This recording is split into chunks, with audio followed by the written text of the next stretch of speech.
Graça e paz, amados, da parte do nosso Senhor e Salvador Jesus Cristo. Cumprimento a todos os irmãos da Igreja Batista Central de Vitória, aos amigos que nos assistem, aos irmãos de outras igrejas, outros grupos que possam estar nos assistindo. Que Deus os abençoe, que Deus dirija a sua vida, que você sinta realmente o poder de Deus direcionando a sua vida, falando ao seu coração.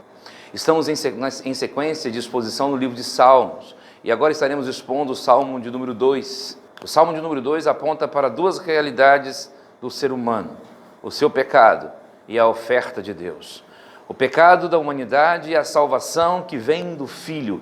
Esse é o tema do nosso estudo de hoje, esse é o tema da nossa exposição da Palavra de Deus no Salmo de número 2. Eu espero que Deus possa falar ao seu coração e que você sinta o Senhor tocar em sua vida. Façamos a leitura da Palavra de Deus nesse instante. Diz assim a Escritura Sagrada: Por que se enfurecem os gentios e os povos imaginam coisas vãs? Os reis da terra se levantam e os príncipes conspiram contra o Senhor e contra o seu ungido, dizendo: rompamos os seus laços e sacudamos de nós as suas algemas. Ri-se aquele que habita nos céus, o Senhor zomba deles. Na sua ira, a seu tempo, lhes há de falar e no seu furor os confundirá. Eu, porém, constituí o meu rei sobre o meu santo monte Sião. Proclamarei o decreto do Senhor. Ele me disse: tu és o meu filho, eu hoje te gerei. Pede-me e eu te darei as nações por herança e as extremidades da terra por tua possessão. Com vara de ferro as regerás e as despedaçarás como um vaso de oleiro. Agora, pois, ó reis, sede prudentes, deixai-vos advertir, juízes da terra, servi ao Senhor com temor e alegrai-vos nele com tremor. Beijai o filho para que não se irrite e não pereçais no caminho, porque dentro em pouco se lhe inflamará a ira. Bem-aventurados todos os que nele se refugiam. Que Deus abençoe sua palavra aos nossos corações. Curve a sua cabeça junto comigo agora. Vamos orar ao Senhor. Pai de amor, nós louvamos o teu nome. Nós te adoramos, ó Deus, pela tua grandeza, pelo teu poder, por tua graça e a tua misericórdia. E nós suplicamos, ó Pai, que venhas falar poderosamente aos nossos corações e que nesse momento, Senhor, que onde a tua palavra está sendo exposta, que ela transforme vidas, Senhor, e fale ao coração daqueles necessitados. Nós oramos em nome de Jesus. Amém e amém. O Salmo 2 tem como autoria o rei Davi, o grande rei Davi. Os reis da terra, segundo o Salmo, não aceitavam bem o rei davídico. Há uma dificuldade muito grande de se entender o que de fato esse Salmo está querendo dizer nessa situação. Olhando, claro, para o contexto de sua época, porque a Bíblia vai mais adiante mostrar claramente isso. Há uma dúvida se Davi estava se referindo à sua própria unção como rei, ou quando tomou posse como rei, ou se Davi estava se referindo à unção do seu filho Salomão. Esse salmo sabe-se que foi criado exatamente para a posse dos reis de Israel, e todos os reis da aliança davídica, todos os reis que seguiam a genealogia davídica, usavam este salmo quando tomavam posse ou quando eram ungidos rei de Israel. Então há uma certa dúvida do que realmente esse salmo representa, ou qual desses reis, se é Davi ou Salomão, que ele realmente aponta como o rei que está sendo ungido aqui, como o rei que está assumindo aqui.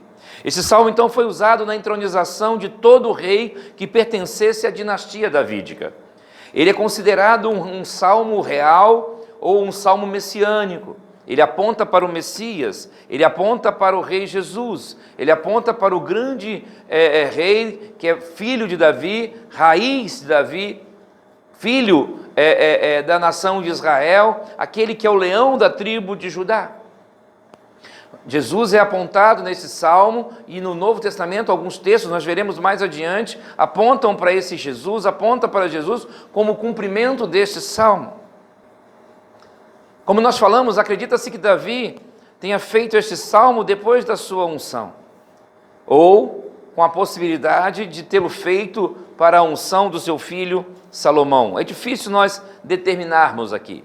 Todavia, isso não tira, não muda aquilo que realmente o Salmo aponta ou para onde ele aponta. Jesus é o alvo principal desse Salmo. O Messias prometido é o alvo principal desse Salmo. E ele, como nós falamos anteriormente, é identificado em muitas passagens do Novo Testamento. Por exemplo, em Atos capítulo 13, verso de número 33, nós encontramos as seguintes expressões: como Deus a cumpriu plenamente a nós, seus filhos, ressuscitando a Jesus, como também está escrito no Salmo 2, tu és o meu filho, eu hoje te gerei.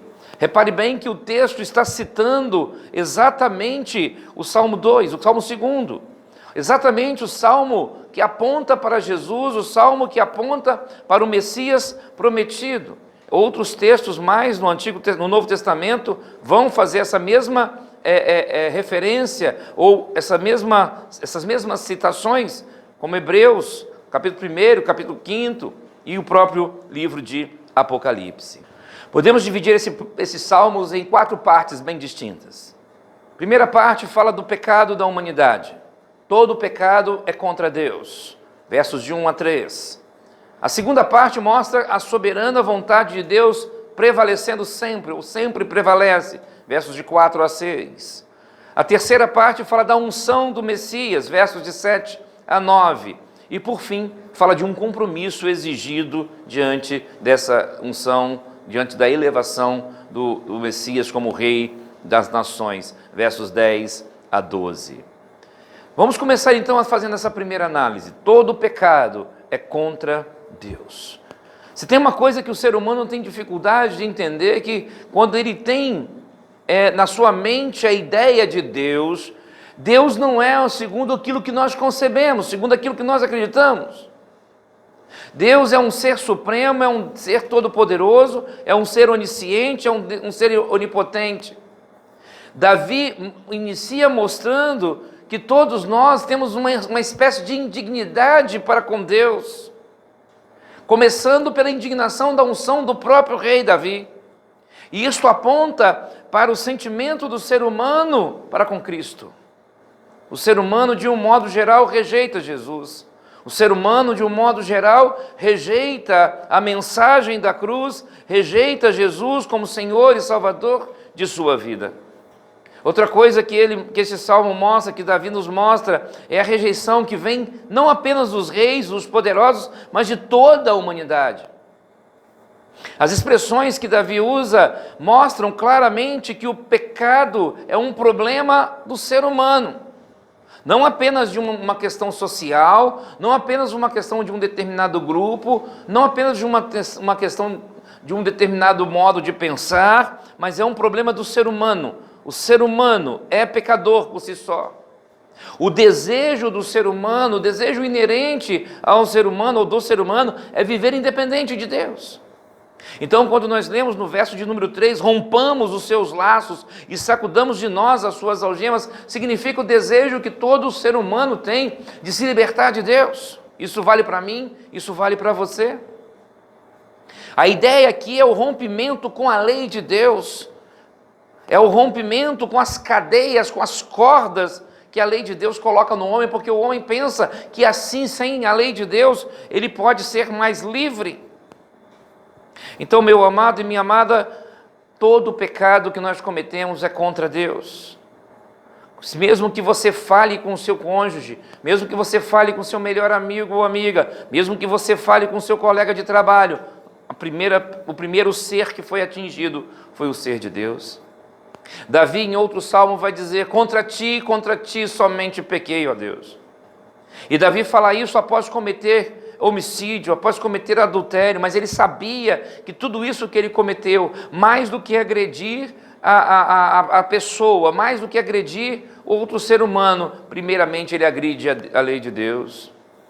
Lamentavelmente, hoje o ser humano, muito preocupado com igualdade, muito preocupado com isonomia, muito preocupado com inclusivismo, que é muito importante, que é uma coisa que não pode ser deixada de lado, mas tem se esquecido de Deus. Temos um bom relacionamento, ou pelo menos uma boa parte, tem um bom relacionamento na horizontal, mas não tem tido um bom relacionamento na vertical. porque queremos que Deus seja conforme a nossa imagem e semelhança, porque queremos que Deus seja conforme o nosso querer, e assim pecamos dia após dia contra Deus. A palavra pecado significa errar o alvo que é estabelecido por Deus, não pelo homem, não pelo ser humano, mas pelo próprio Deus. E assim, ao errarmos este alvo, estamos desagradando a Deus. O desejo do ser humano sempre é falhar contra Deus. A segunda parte desse salmo, mostra que a vontade de Deus há de prevalecer, ou a vontade de Deus é que prevalece. Aqui nós encontramos no verso de número 4 uma espécie de deboche de Deus. Ri-se o Senhor, zomba o Senhor. Mas o deboche de Deus aqui mostra que nós somos, na realidade, impotentes diante do seu poder. Ele sim é todo-poderoso, Ele sim é dono do céu e da terra, Ele sim está acima de tudo e de todos. O riso de Deus não é porque ridiculariza o homem, mas porque sabe que seus propósitos sempre prevalecem. Sabe que seus propósitos estão sempre acima dos propósitos do homem, do ser humano, sempre acima daquilo que Deus estabeleceu. A palavra de Deus no livro de Provérbios, no capítulo 19, verso de número 21, afirma: muitos propósitos há no coração do homem, mas o desígnio do Senhor permanecerá. É a vontade de Deus que prevalece, é a vontade de Deus que está acima da nossa própria vontade. E aqui neste salmo, nós vemos que os propósitos de Deus se cumprem no seu ungido, no seu Messias, no seu rei davídico. E é nisso que nós temos que descansar e saber. E aí podemos ver a terceira parte desse salmo, a unção do Messias, a unção do rei, versos 7 a 9. Aqui nós encontramos que o reino do Messias é uma realidade prometida desde a antiguidade. Hoje te gerei, diz a expressão, aponta para a eternidade de Deus, para a eternidade do Filho, para a eternidade de Cristo. Veja bem, meu amado, aqui há grupos que acreditam que isso está apontando apenas para a eternidade, outros grupos acreditam que apontam para um milênio aqui na terra. Eu creio que isso não vem muito ao caso. O que importa é você entender que este reino do Messias prometido, ele vai se cumprir. Ele vai se cumprir na palavra de Deus, através da palavra de Deus. Tudo o que Deus faz já está decretado dentro da sua soberana vontade. Tudo o que Deus faz está dentro do seu propósito, absolutamente dentro do seu propósito, e por isso podemos descansar. O reino messiânico ocorrerá independente da vontade humana. Por isso que o texto diz: pede-me e eu te darei as nações por herança e as extremidades da terra por tua possessão. Com vara de ferro as regerás e as despedaçarás como um vaso de oleiro. Ah, meu amado, minha amada, é uma promessa na palavra de Deus. O Messias há de reinar, o Messias há de prosperar, o Messias há de reger toda a terra, há de reger toda a nação. Será que você consegue compreender isso que nós estamos falando? Será que você consegue compreender essa verdade da palavra de Deus? E por fim, a parte final desse salmo vai falar de um compromisso exigido. O verso de número 10 começa: agora, pois, ó reis, sede prudentes, deixai-vos advertir, juízes da terra, servir ao Senhor com temor e alegrai-vos nele com tremor. Agora Deus está chamando todos para o arrependimento, agora Deus está chamando todos para o serviço, agora Deus chama o ser humano para estar na sua presença, para estar diante dele. E a Bíblia aponta que a maneira que nós temos de nos aproximar de Deus, a maneira que nós temos de nos achegarmos a Deus é através do arrependimento. O arrependimento é demonstrado quando se prostra diante do Filho de Deus, e é isso que o verso 12 nos aponta. Beijai o Filho, para que não se irrite e não pereçais no caminho, porque dentro em pouco se lhe inflamará a ira. Bem-aventurados todos os que nele se refugiam. Ah, meu prezado amado e amada, como é importante nós entendermos que precisamos nos arrepender diante de Deus, que precisamos nos curvar diante de Deus, que precisamos nos converter a Deus. A exigência de Deus é de uma conversão com o serviço. A exigência de Deus é que nós tenhamos temor e tremor diante da sua pessoa, porque Ele é o Senhor de todos, Ele é o dono de tudo, Ele é dono da prata e do ouro, Ele é dono do universo todo. Mas o que nós podemos aprender e aplicar nas nossas vidas? Vamos fazer algumas aplicações para as nossas vidas práticas e espirituais, para a vida física e também espiritual de um servo de Deus. O que nós podemos aprender? A primeira coisa que nós aprendemos como aplicação nesse salmo é preciso ter consciência de nossa realidade como pecadores. Ah, meu amado e minha amada, o ser humano precisa compreender que ele se afastou de Deus, ele está destituído da glória de Deus. A palavra de Deus nos garante que não há um justo, um só sequer. Os Salmos 14 e 53 apontam isso, e Paulo, ao fazer uma interpretação desse salmo, diz que todos se desviaram e juntamente se tornaram inúteis. Logo, no verso 1, quando nós encontramos neste salmo que acabamos de ler, porque se enfurece os gentios e os povos imaginam coisas vãs, aponta para o nosso pecado, aponta para o meu pecado, aponta para o seu pecado, aponta para a nossa situação diante de Deus. Somos pecadores e precisamos ter consciência disso. Se você quer se aproximar de Deus, se você deseja se aproximar de Deus, tenha consciência que você é um pecador, que ninguém consegue se aproximar de Deus porque Ele é santo, santo, santo. A sua santidade excede tudo e todos. Somos pecadores e necessitamos assim de Deus. E precisamos com isso ter consciência da nossa realidade diante de Deus. Segunda aplicação que eu posso fazer desse salmo: Deus, em sua soberana vontade, faz o que lhe apraz e nós somos apenas criaturas. Deus, em sua soberana vontade, faz o que lhe apraz e nós somos apenas criaturas. O verso de número 3 fala a posição do ser humano: rompamos os seus laços e sacudamos de nós as suas algemas. E aí Deus responde no verso de número 4 com um riso, com um deboche: ri-se aquele que habita nos céus, o Senhor zomba dele.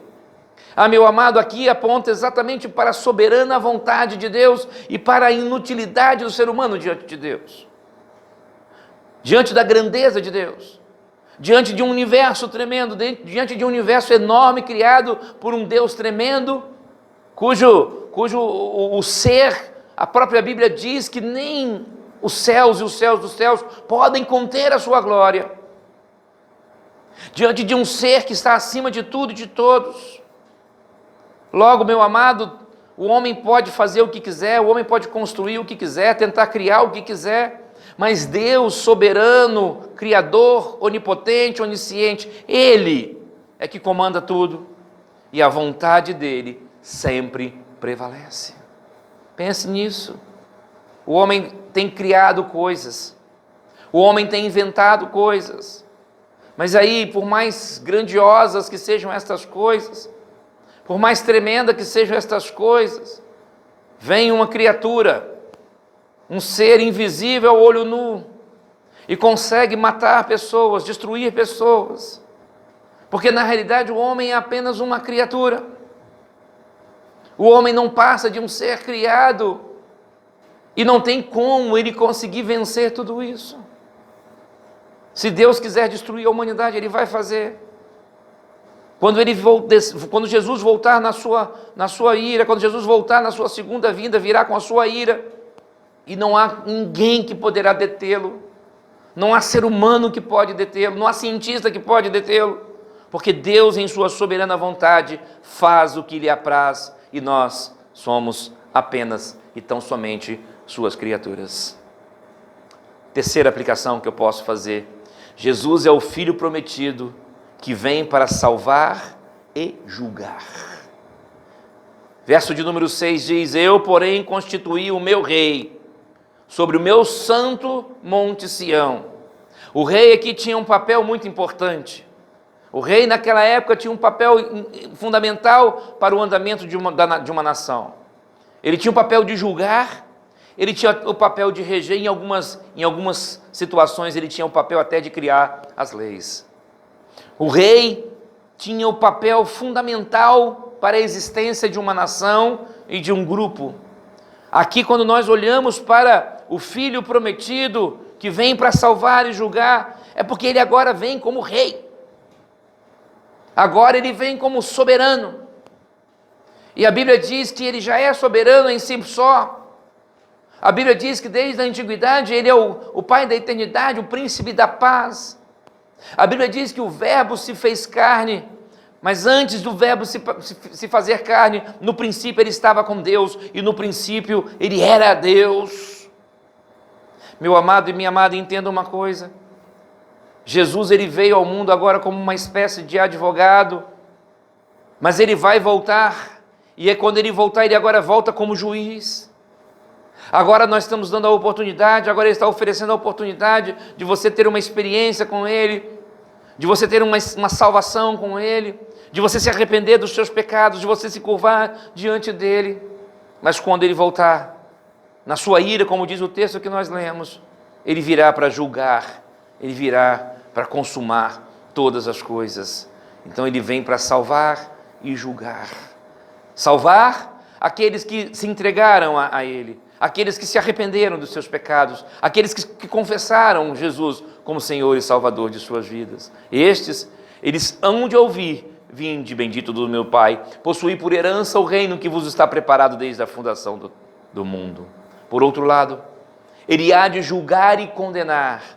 E aqueles que hão de ser condenados por não terem aceito a Jesus como Senhor e Salvador de suas vidas, vão ouvir outra coisa completamente diferente. Nunca vos conheci, apartai-vos de mim, vós que praticais a iniquidade. Meu amado e minha amada, entenda isso: Jesus é o Filho prometido, ele vem para salvar e para julgar. Creia nele, arrependa-se dos seus pecados, confesse a Jesus como Senhor e Salvador de sua vida. E por fim, a última aplicação que eu posso fazer nesse salmo, quando no verso de número 11 desafia os reis a servir ao Senhor com temor e alegrai-vos nele com tremor. A quarta coisa que eu aplico nesse texto é que a nossa conversão é medida pelo nosso serviço a Deus. Ah, meu amado e minha amada, talvez você se julgue cristã ou cristão. Talvez você julgue que é um servo de Deus, mas não tem dedicado a sua vida na presença de Deus. O que esse salmo está dizendo é que aquelas pessoas que se aproximam de Deus, a primeira coisa que vão sentir no seu coração é o desejo de servi-lo, servir ao Senhor com temor, servir ao Senhor com alegria, alegrai-vos nele. A nossa conversão é medida exatamente pelo nosso serviço. A palavra de Deus não nos garante que nós não somos salvos pelo nosso serviço, nós não somos salvos pelas nossas obras, nós não somos salvos por aquilo que nós fazemos, mas nós somos salvos pela graça de Deus. Porém, uma vez salvos, nós somos salvos para servir a Deus. Logo, esse salmo, além de convocar os povos da terra, convocar os reis da terra a se arrependerem, a se converterem dos seus maus caminhos, também os convoca para servir ao Senhor e alegrar nele com tremor. Meu amado, como é que você tem servido a Deus? Será que você acha que você serve a Deus porque você ajudou alguém a atravessar uma rua? Ou porque você fez uma boa ação? Ou porque fez uma caridade? Ou porque você vem à igreja? Servir a Deus vai muito além disso. Servir a Deus envolve uma vida de entrega, uma vida na presença do Senhor, uma vida inteira na presença de Deus. Meu amado, minha amada, entenda isso. Se você realmente deseja seguir a Jesus, arrependa-se dos seus pecados, converta dos seus maus caminhos, mas sirva-o do fundo do coração. Será que nós temos feito isso? Será, meu amado e minha amada, que você tem feito isso na sua vida?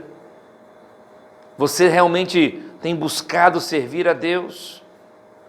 Você realmente tem buscado servi-lo dia após dia? Para que você chegue a servi-lo, você precisa começar tendo consciência do seu pecado. Você precisa começar a ter consciência da soberana vontade de Deus na sua vida. E você precisa ter consciência que Jesus há de salvar e julgar, mesmo que você não creia, mesmo que você não queira. Pense nisso. Que Deus possa nos tocar, que Ele possa transformar o seu coração, transformar a sua vida, que você tenha uma experiência real com Jesus e sinta o poder que vem inteiramente dEle. Só Ele é capaz de realmente nos limpar de todo o pecado. Que Deus nos abençoe.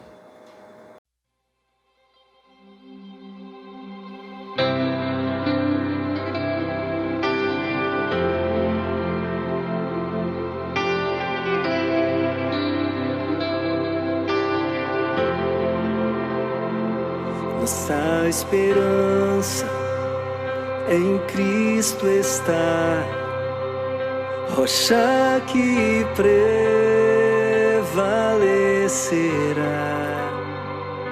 Nenhuma dor ou aflição dele vai nos separar. Perfeito amor nos alcançou, de todo medo nos livrou, rompeu cadeias e grilhões, a nossa dívida pagou.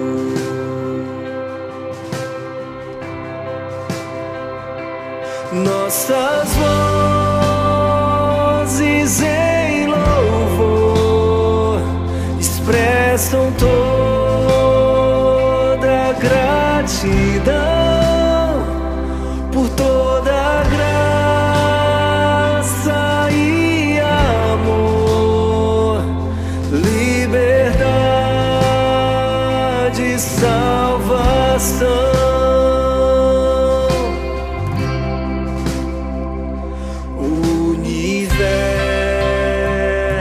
Se calou quando tudo consumou, tomando a nossa condição.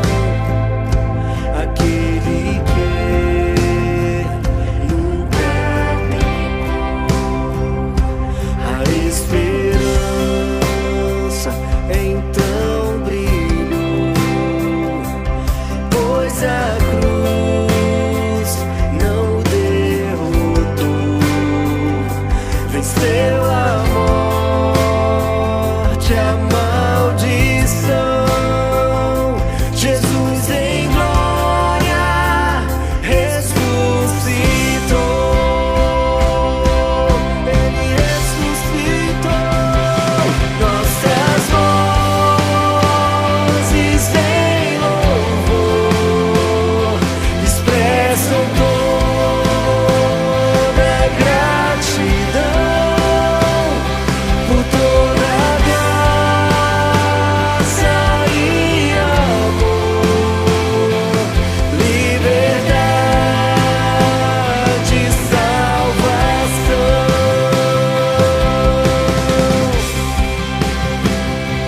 Hoje podemos o seguir com alegria, o servir.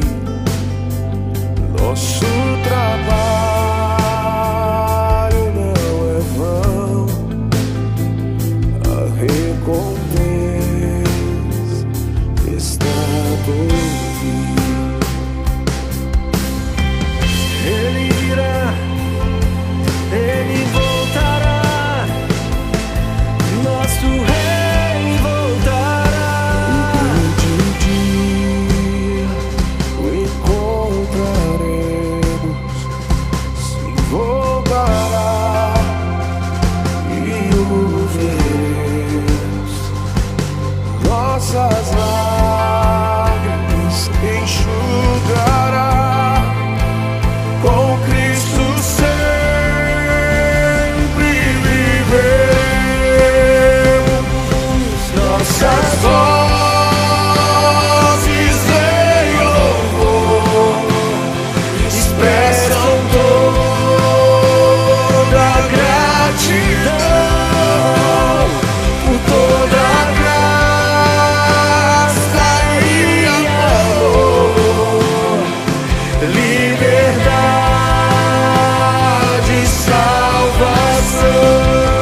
Jesus,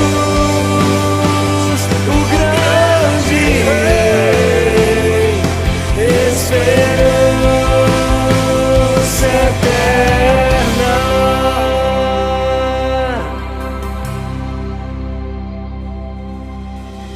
O mundo está mergulhado em profunda desesperança.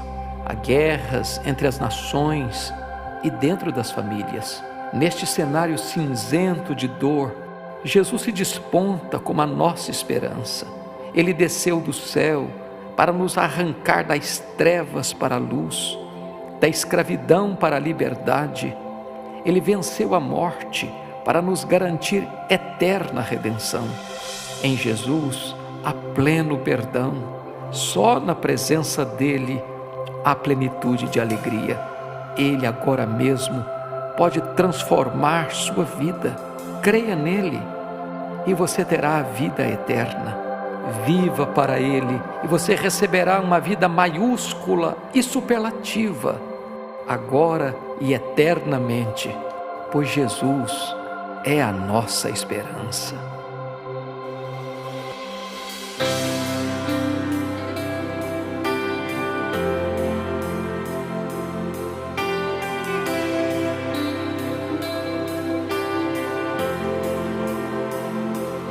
Nossas vozes em louvor expressam todo